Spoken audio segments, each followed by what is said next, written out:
କୋଣାର୍କ ସ୍ଥିତ ରାଜାରାମ ମଠ ପ୍ରାଙ୍ଗଣରେ କୋଣାର୍କ ଅଞ୍ଚଳର ଅଗ୍ରଣୀ ସାଂସ୍କୃତିକ ଅନୁଷ୍ଠାନ ନାଟ୍ୟଦୀପ ଆନୁକୂଲ୍ୟରେ ଭାରତ ସରକାରଙ୍କ ପର୍ଯ୍ୟଟନ ମନ୍ତ୍ରାଳୟ, ସଂସ୍କୃତି ମନ୍ତ୍ରାଳୟ, ରାଜ୍ୟ ସଂସ୍କୃତି ବିଭାଗ ଓ ଓମ୍ଫେଡ୍ ସହଯୋଗରେ ତିନିଦିନିଆ ଲୋକକଳା ମହୋତ୍ସବକୁ କୋଣାର୍କ ଏନ୍ଏସିର ଉପାଧ୍ୟକ୍ଷ ସୁରେଶ ଚନ୍ଦ୍ର ରାଉତରାୟ ପ୍ରଦୀପ ପ୍ରଜ୍ୱଳନ ପୂର୍ବକ ଉଦ୍ଘାଟନ କରିଥିଲେ। ସାଂସ୍କୃତିକ ଅନୁଷ୍ଠାନ ନାଟ୍ୟଦୀପର ନିର୍ଦ୍ଦେଶକ କାଳନ୍ଦୀ ଚରଣ ସ୍ୱାଇଁଙ୍କ ଅଧ୍ୟକ୍ଷତାରେ ଅନୁଷ୍ଠିତ ଏହି ଉଦ୍ଘାଟନୀ ସମାରୋହରେ ଅନ୍ୟ ଅତିଥିମାନଙ୍କ ମଧ୍ୟରେ ନାବାର୍ଡ଼ର ଅଧିକାରୀ ବାଉରୀବନ୍ଧୁ ଗୋଚାୟତ, ପ୍ରତିଷ୍ଠିତ ଲେଖକ ସର୍ବେଶ୍ୱର ସେଣ ଯୋଗ ଦେଇଥିଲେ।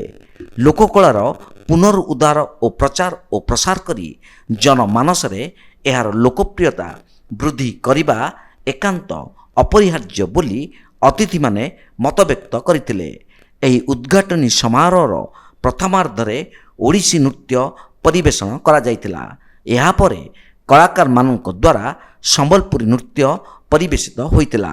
ଶେଷରେ ଭୁବନେଶ୍ୱର ନୂପୁର ଅନୁଷ୍ଠାନର କଳାକାରମାନଙ୍କ ଦ୍ୱାରା 10 ମହାବିଦ୍ୟା, ଦେବୀ ବନ୍ଦନା, ଅଗ୍ନି ନୃତ୍ୟ, କାକଟପୁରର ମା କାକେଟେଶ୍ୱରୀ ଲୋକନୃତ୍ୟ କଳା ପରିଷଦ ଚଇତି ଘୋଡ଼ା ନାଚ ପରିବେଷଣରେ ମହୋତ୍ସବ ସ୍ଥାନରେ ଏକ ଆଧ୍ୟାତ୍ମିକ ବାତାବରଣ ସୃଷ୍ଟି ହୋଇଥିଲା।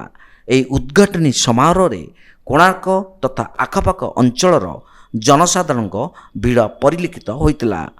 ଏହି ଉଦ୍ଘାଟନୀ ସମାରୋହକୁ ରାଜ୍ୟପାଳ ପୁରସ୍କାର ପ୍ରାପ୍ତ ଶିକ୍ଷକ ପ୍ରତାପ କୁମାର ରାଉତ ସଂଯୋଜନା କରିଥିଲେ।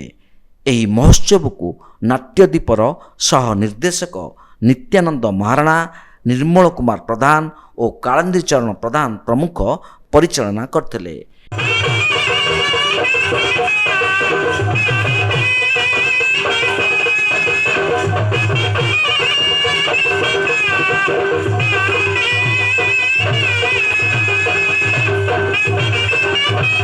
आर वर्ष ये आम नृत्य प्रस्तुति करूँ बहुत खुशी लगे ये परिवेषण करें आर वर्ष ओडिशा और छोटमोर गाँटी परिवेषण करूँ एथर छोटमोर गाँटी देवी अग्नि ये सब परिवेषण महाविद्या जहाँकि कालींकर विभिन्न रूप जमी काली तारा षोडशी तंत्र विद्यार 10 महाविद्या परिवेशित प्रथम 3टी महाविद्या काली तारा षोडशी एवं द्वितीय प्रस्तुति थिला अग्नि जहाँकि क्षुधाग्नि, कामाग्नि और क्रोधाग्नि यही 3टा को लेकिन आमर थिला देन लास्ट रे थिला छोट मोर गांधी आमर जो पल्ली आजिकली समस्ते मु एठी को द्वितीय वर्ष आसी या पूर्व वर्ष मध्य आसी ए वर्ष मध्य आसी आउ एमानकर सहयोग रहिले सब वर्ष मध्य आसीबी बहुत भल लगे ये मंच रे कला परिवेषण करने लोककला हूँ आमर ओडिया संस्कृतिर प्राण तेणु लोककला को बचाई आम